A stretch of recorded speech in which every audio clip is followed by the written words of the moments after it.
So what's up, guys? So here I want to talk about if you should trust the company behind the Neverness, the Everness, because the company who has made this game also had a game made Tower of Fantasy, and we know how that happened. Like we can go to Twitch and look and who's streaming it, and nobody's streaming that game because first it's full of bugs, and also they set the expectations so high in that game, like saying it was the new Genshin killer.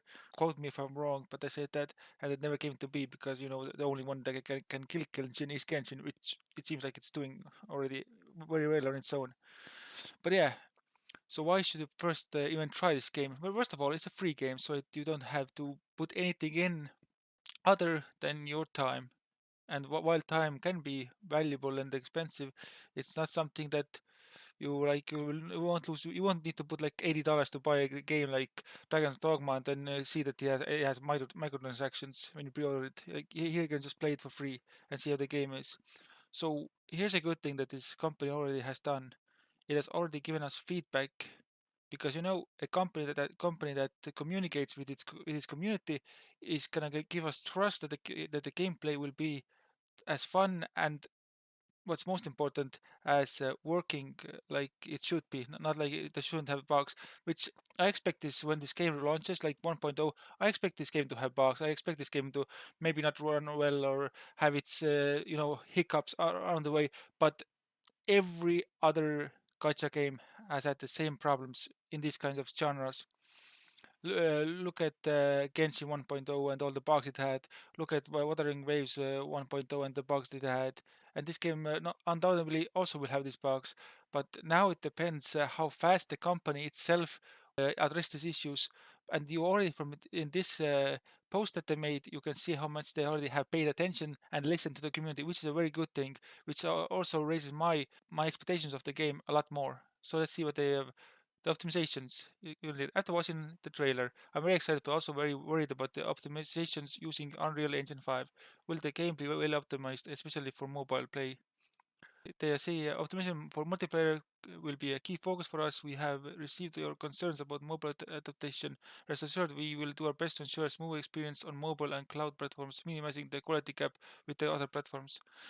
So yeah, see, there was a problem like this in Wuthering Waves where you couldn't run the game on the mobile, and people were like annoyed at that. But also, you need to consider that if you have a shitty phone, you won't be able to run these games. Like no matter how well they try to optimize the game, if your phone is from back in 1992, basically it won't run this game. Like there won't be any chance of that. So like try to think of it and try to give them a bit of a leeway because of this option because it really depends on your own mobile, but I really would rather you play these kinds of games on a console or a PC version because playing these games on mobile is completely horrendous. It's good that they address this, but also it isn't their fault if your mobile can't run it unless the optimization is incredibly bad, which I don't think it will be. I hope it won't be, but anyway, let's see. The action system still lacks polish, especially while running with the running animation of Zero, which looks weird. We have seen a lot of feedback from players of the lack of smoothness in character movements, such as running and getting in and out of vehicles. We have already started for polishing the details and the action system to bring everyone a better exploration experience. See, you can't really fault them for giving you a preview of a game and it not looking that well, polished in a way. But that's also because the game isn't released yet. But also, it's very good that they still, let people know that they hear what they're saying and they will implement effects. That just shows you and that puts you a bit of trust in the company because it will show you that they are listening and they are moving in a direction where it will be good. Bounce off very, very well. Like if you look at Senna Stone's UI, it's way better. Combat system. The biggest shortcoming in the trailer seems to be the combat. Targeting interaction, other aspects are lacking. And the answer for this was as a supernatural world, combat based on Esper abilities and anomalies is crucial aspect for us. We have received and carefully summarized your feedback on combat interactions, targeting effects, and other optimizations suggesting based on the trailer. We are currently working hard on these optimizations. Please rest assured. So let's look at some combats here. I'm gonna see if I can find some combat and see if it really is that bad. See, already it doesn't look that bad to me. Like it doesn't look clunky. It looks smooth. It doesn't have that flashiness like Wuthering Waves combat, but it still seems not that bad. Yep, break the seems right.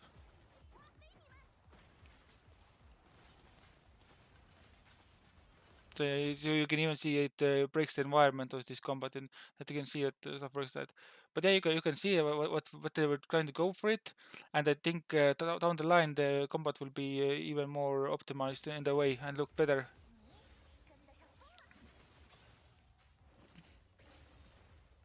Even the animation looks nice here. So while this yeah combat system it can be improved and can be made look more flashy and more enjoyable, but it's just I don't think there's enough combat in that whole trailer. I think that this is the only combat you see in the game. Oh no, you get one more with these things. So the combat like it doesn't look that bad. Honestly, it doesn't really look that bad. That's what I think. But maybe the persons who have sent this feedback was like they want the combat like with Senders on Zero, which has like really pleasing combat. It might be not hard combat, but it's really pleasing. So that's a so-so in my opinion the combat system. But I mean, regardless of what they're gonna do, I think it can only get better from here out because the combat I see here isn't even that bad. Now it really like depends on what kind of combat they want to do. They want to add a lot of combat, like with Wuthering Waves, you have parrying, you have dodging, you have canceling. Like you can see how depth they can make the combat. That's up to them, but I do look forward to seeing what they have in store for the combat system. Ability of a single take player. The gameplay trailer looks promising a lot, but I want to know, can a game really be seamlessly from the start to finish? Okay, let's see what they have to say. We can assure that the current content we have developed, including most of the gameplay shown in the trailer, can be experienced seamlessly. However, there are indeed a few story-driven gameplay segments that require loading screens. Objectively speaking, achieving 100% seamless loading presents various challenges in game development, but striving towards this goal and ensuring an uninterrupted, smooth gameplay experience will always be the top priority in our development progress. See, like, no, this thing is almost impossible to have a seamless start to finish gameplay. Like you need to have loading screens that one page another. In open world, definitely not. Definitely, it should be seamless and everything. But if you go into, let's say, farming stuff, then definitely there gonna be loading screen that loads up the instance for it. So the answer is really good here because they really want to ensure that it's seamless, and that's what the game needs to be. It can have the most outrageous stuff put in it, and that does not run good in optimization, then the game will flop. Especially if the company does not listen. Okay, let's see the vehicle customizations. There must be racing, right? We will there be online multiplayer gameplay? Rest assured, the urban open world gameplay of Nevertheless the Everless will not be limited to what was shown in the trailer. We can reveal a little bit, but the vehicle and housing systems will have online multiplayer modes in the future versions. And related UGC user-generated content gameplay is already planning in the stages. See, this is very good because this means you can actually have basically users can make content for themselves, which I think in a gacha game is very fucking needed these days. Because currently the gacha game, patches work like this: like you get a patch, you play the patch from like week, you finish everything that there is to finish, and then you like just wait for a next basically patch.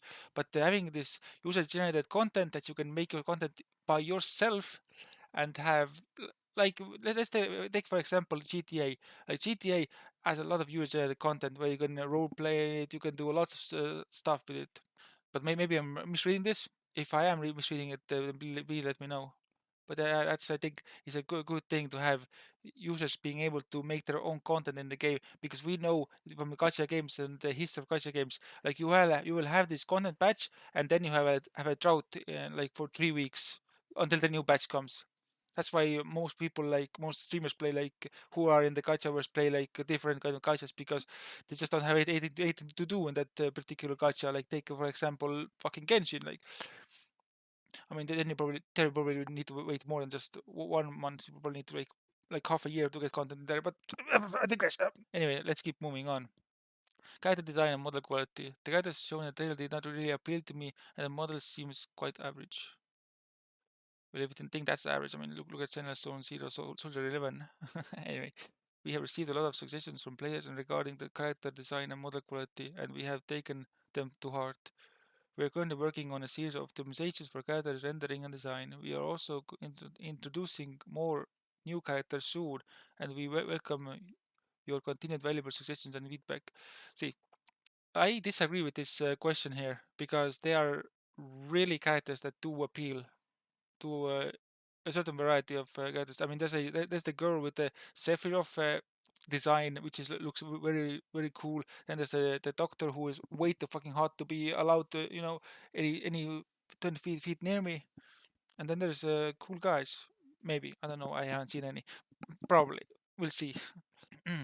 I think this question is so. I mean, there's always like a certain character that appeals to one and doesn't appeal to another. Like for me, I couldn't care less if like we didn't get these child characters. Like I couldn't care a single bit if they were not in the game because I just don't care about the designs. Nor I'm very interested in open world gameplay, but the story shouldn't be lacking, right? As a crucial question, can the story be skipped? To avoid spoilers, we will keep the story details under wraps for now. However, we can assure you that the tone of our story is humorous, lighthearted, and whimsical. That depends how lighthearted and whimsical it could be. If it's too much, it can get a bit cringe. I hope it has some kind of depths of seriousness into it. Just defined in the game introduction, a lighthearted comedy.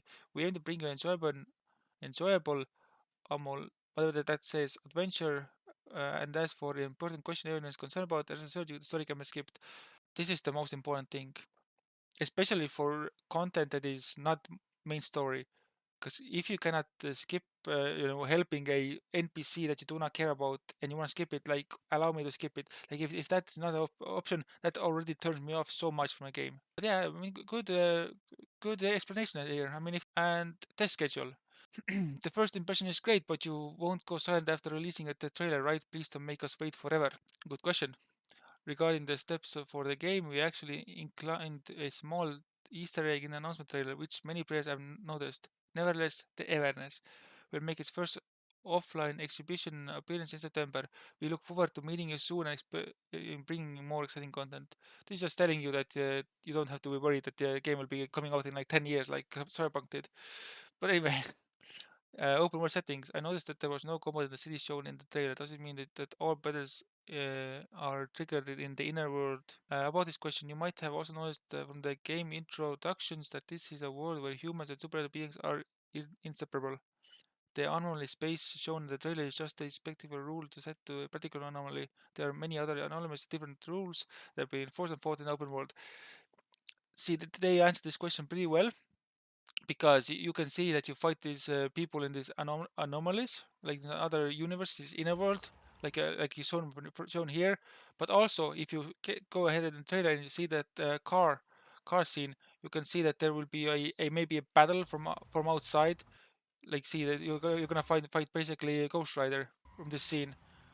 So I do think, well, it mostly will be maybe the city will have no combat, but maybe if you go exploring for the to the mountainside and stuff, you will have these instances where basically monsters like invade your. So I mean that seems pretty nice, and maybe in the when you're a city, you will get these inner world, events or stuff like that, which are like random. I assume so.